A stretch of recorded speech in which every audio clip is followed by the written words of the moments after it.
Guys, welcome back to another video. I'm Candice Latham. I am here to help you become the hero of your own life and to navigate adulthood a bit easier in regards to your finances, your habits, and your mindset. So today we're talking all about mindset. I have a very special guest with me. Her name is Tina Marie. She is a success and mindset coach. Now, I'm going to bring her on in a few minutes, but I just wanted to say that how important our thoughts are as we get ready to gear up for the new decade of 2020. Now, Tina Marie again is money as a mindset and success coach. And I just want to make sure if you guys haven't downloaded my free guide, it's called Addressing Your Inner Money Beliefs so that you can start moving forward in your finances. Make sure you get that guide below. I'm gonna leave it in the description box as the numbers ninja. She spent 12 plus years both in the restaurant and bar industry and accounting world. She is currently studying at the Goal Imagery Institute for her PCC coaching credentials. She helps her clients empower themselves and take action with clarity and focus by creating a safe space and tools to gain confidence. Her goal is to provide her clients with the tools, confidence, and skills to elevate themselves, their mindsets, and continue to contribute to their community wherever that may be. So, without further ado, welcome, Tina. For us to do this money mindset interview just to dive deeper so we can help people overcome their money mindset in 2020. Absolutely. Now, for those of you who don't know what money mindset is, I actually found a definition, so I'm going to read that to you right now. So a money mindset, according to consolidatedcredit.com, is an overriding attitude that you have about your finances. It drives how you make key financial decisions every day, and it can have a big impact on your ability to achieve your goals. So do you feel like money mindset is stopping us from reaching our goals? Oh, absolutely. And I didn't know about anything about money mindset up until maybe a couple years ago when I started studying how millionaires and successful business owners were being successful, and Mm-hmm. so many of us couldn't do it. And money mindset, I would say, or just mindset in general, is 80% of what we do, and 20% is Wow, action. Um, 80%. Yeah, it's a big, big factor in how, just like the definition says, how we formulate our financial decisions, good or bad. How do we accomplish our goals? It's all affected by our money story. Our money story. And is our money story just like what we grew up learning about money, like what we were taught about money? Yeah, it's all of that. In psychology, they've learned that a lot of the things that we learn in our habits and our personalities between the ages of 3 and 7, and that includes Okay. our money story. And a lot of times, it's not even just things that have been said around us. I know a Mm-hmm. lot of us have heard, money doesn't grow on trees, Yep. or we just don't have money for that. A lot of the money story that's contributed to our money story is things that we've seen. So we can Oh. see our parents arguing about money. Maybe they've never mentioned money around their kids because they tried to be careful about that. But kids are Mm-hmm. smart. You know how we're just like Yeah, they randomly doing are our so own smart. things, and we're running down the hall, and all of a sudden we hear mom and dad arguing. And so those can contribute to our money stories. It could be seeing our grandma growing up. So a lot of those things, and a lot of those things, our stories are generational. So the habits and things we've learned from our family, our parents, are things that they learned from their parents, and then vice versa. So it's kind of generational as well. So that Okay. and our environments. So that's important, the environment that you're in, because sometimes we're not even in an environment where we can thrive. So I feel like when you come from an inner city, how do we even overcome that obstacle when our environment doesn't look like where we're trying to go and reach our goals? Like it's not meant for us to succeed in the environment that we're surrounded by every day, even like, maybe even our family members that we speak to on a daily basis. So like, I guess what is like the first step to start training our brains for abundance, even when our environment isn't really meant for us to succeed? I think the first thing to remind ourselves is our environment and our background is not our end all be all story. Hmm. And granted, we may be, so for example, my grandma was very poor, and she ended up being a single mom of 7 kids, and my Wow. Okay. dad being the oldest, and my dad had to grow up being the man of the family. Hmm. So his money story was, we didn't have a lot of money and I have to help take care of the family. So he worked hard, went into the military, but he changed his life. So we kind of grew up lower middle class completely different from my grandmother's, Mm-hmm. but it's understanding that we have control of our future and our decisions, and that our environment and what happened in the past doesn't contribute to that. It doesn't make us who we are. So that's the first line, is understanding that just because we grew up in a poor neighborhood or doesn't mean that that's what we're defined by. I like that. So that's where the mindset comes in, where you have to believe that it's possible for you to achieve more, to become more, and Yeah. not succumb to what our environment is telling us. And surrounding ourselves with stories, even if we can't surround ourselves with people physically Mm-hmm. where we want to be, but surrounding ourselves with stories of people who've come up.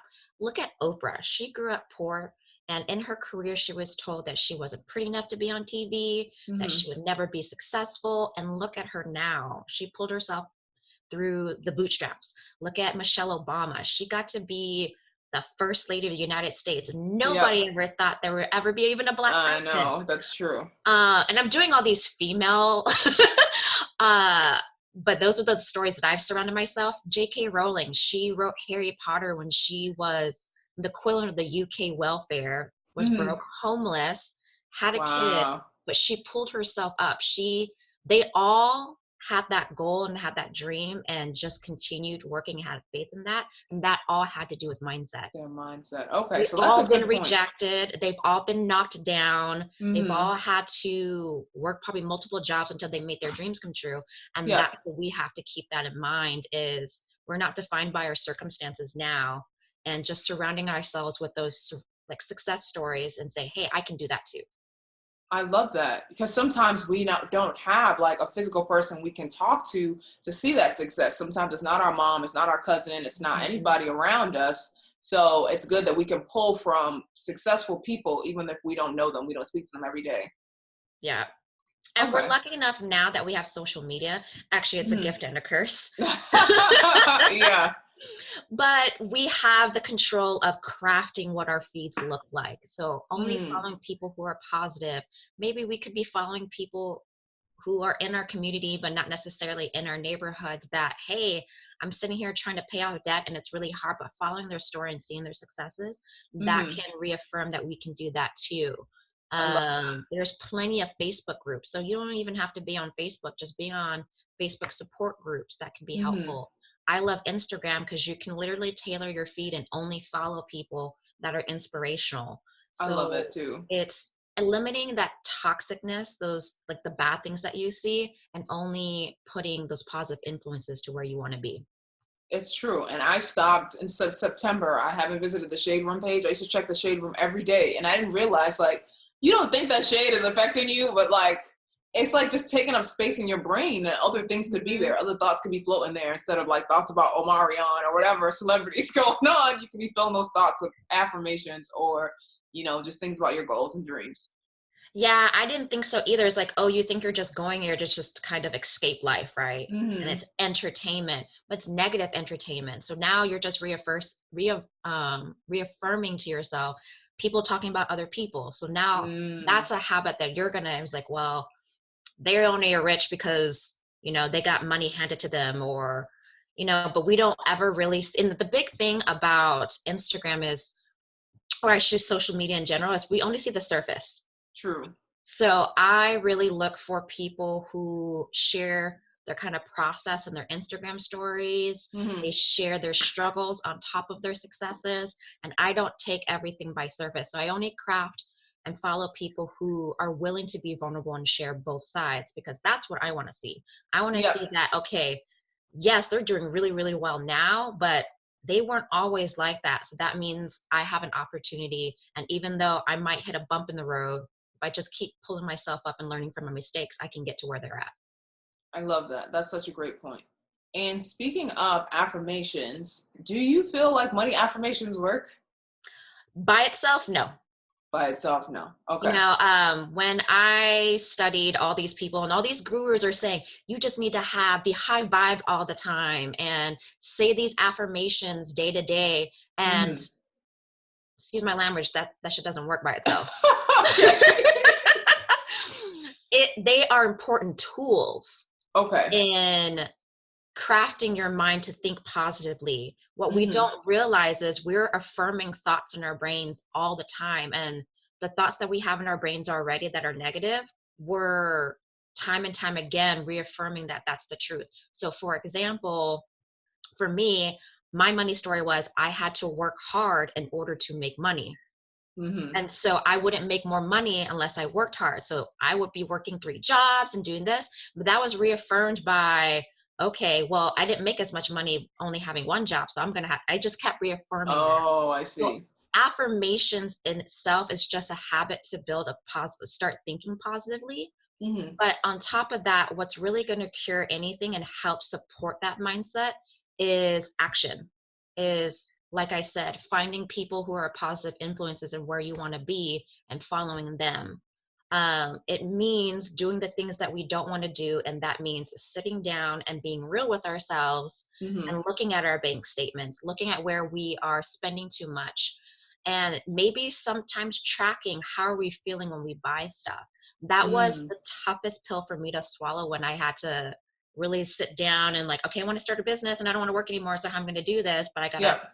I got to personally fix this budget of mine so I'm not spending too much. And the hard thing for me was to reconcile that sometimes I would just go buy Starbucks and I would tell Mm-hmm. myself, I work really hard and I deserve this.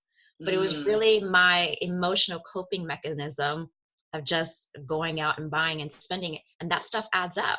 It But does for add up. some, yeah, but for somebody else, that might be, you know what, that's their joy. It's like, I deserve my Starbucks and I enjoy that, but they're willing to cut out. So what we really need to do is Mm. just get real with ourselves, look at our budget.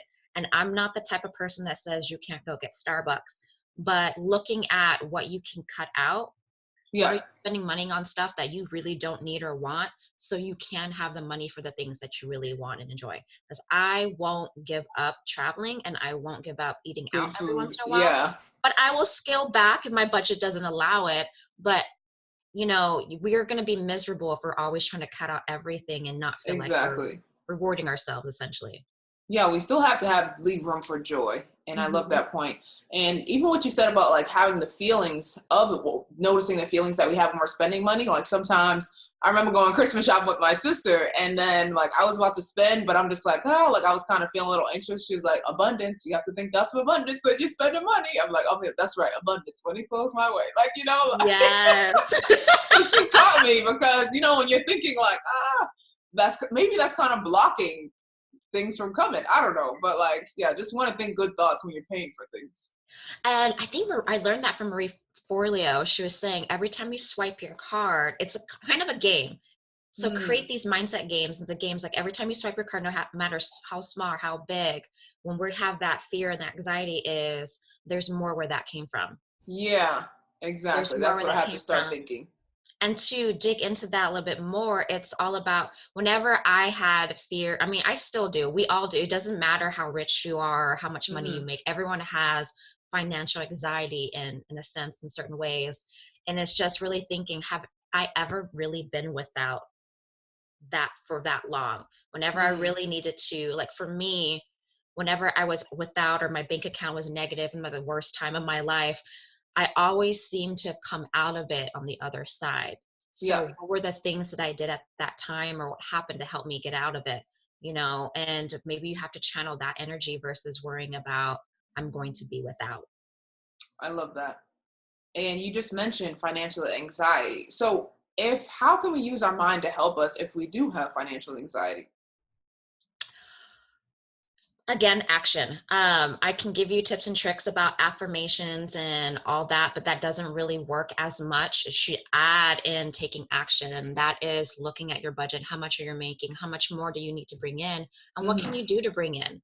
Okay. And I'm not an expert on manifestation but I can tell you that the two biggest things that helped me change my money mindset and turn everything around really for me, and I even actually manifested about 7,000 in a month, which was crazy.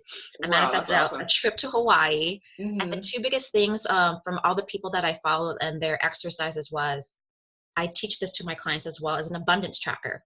So what you can Mm, do is download a free check register app on Apple or your Android. Okay. It doesn't matter which one you do. And what I do is I say in the beginning of the month, or you can start right now for 30 days, track things that any money that comes to you. Did you find a quarter on the ground? Did you find Hmm. $20 in a jacket? Did someone buy you lunch or coffee?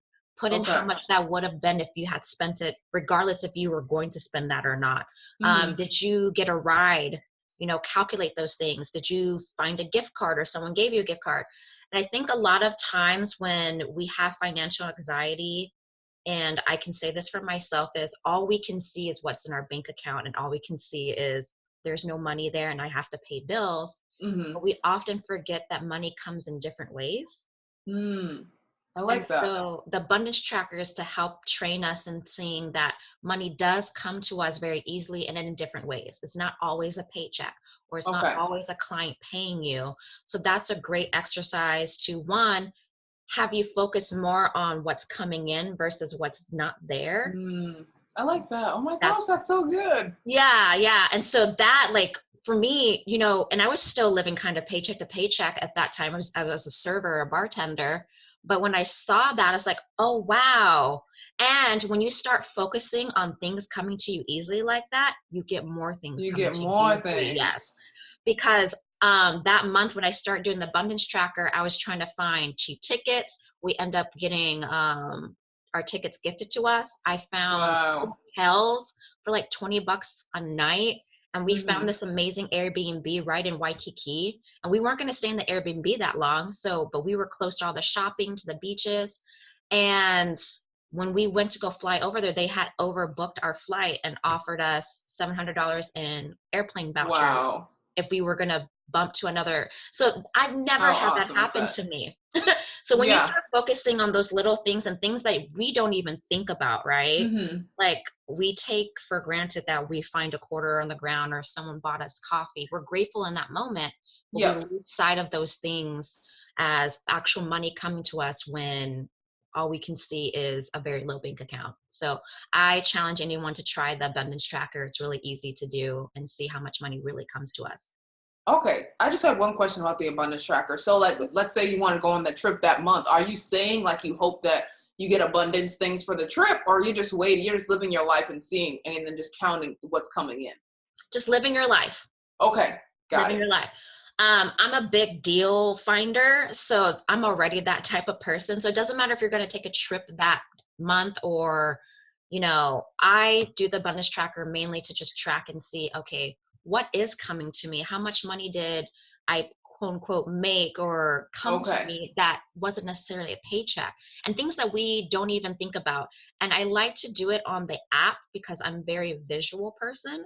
But for Hmm. some people, it might be more reaffirming to spend the end of the day and write it down. I'm super Okay. busy, so I like the app because then when something happens at that moment, I immediately put it into my app. And you get to see the balance stack up automatically for you versus you trying to calculate it by Because hand. you're putting in the price of You're, what would yes, be. and it's always Oh, positive. It's always a positive. So you'll get to, you can click on the register and see day to day, like what days were really abundant. And some days you're like, okay, but overall, when you pull up your app, you're going to see that balance for the month I or, love it. to that time. You're like, oh, wow, I Okay. manifested $1,000 this week, but that never hit my bank account. But you don't realize those things. Hmm. So I, even when I have digital coupons or something at the grocery store, it's like, you save $36. I put that in, because Oh, that's that's so technically clever. means that's 36 more dollars in my You bank didn't have account. to spend. I Yeah. didn't have to spend. So count all of that and let that add up. And then by the end of the month, you'll see, okay, this happens. And it's a fun exercise to do month to month. And I actually should probably get back into doing that. Yeah. I'm gonna after we get off this call, I'm gonna download the app. This has Yeah, been it's a such a fun great. app. And it's a great way, like visually, just like we visually see the bank account, but visually we're seeing this. It's like, oh my gosh, that's how much really came to me. So it's great. I love that. Thank you so much, Tina. You've dropped so many gems on us related to the money mindset, financial anxiety, and abundance. Like, so if people wanted to get in touch with you and work with you further, like, could you tell us a little bit about that? So yes, I mainly do work with multi-passionate entrepreneurs, and those are the people who probably have multi like interests, different businesses, or really just has a business, has home life, and wants to be really involved in the community. But I do work with just about anyone. So I do have a 4-month one-on-one program if you would like specific coaching. I Mhm. also offer business strategy sessions if you're really looking to take your business to the next level. But if you're not ready for coaching at all, I do have a free Facebook community where I do mini coachings. I'll be doing some trainings and bringing in experts every month and it's a great support system. So I'll make sure to Awesome. send all those links to Candice if you would like to take advantage of that. Guys are interested, make sure you check the description box. I'll put all of her links where you can find her, the Facebook group, her website. Thank you so much again for coming here today, Tina. Thank you for so much for having me. Know how important our money mindset is. I want you guys to take advantage and grab my free guide on addressing your inner money beliefs so that you can start moving forward in your finances. I'm going to leave that in the description box below. And until next time, I'll see you guys later. Bye, guys.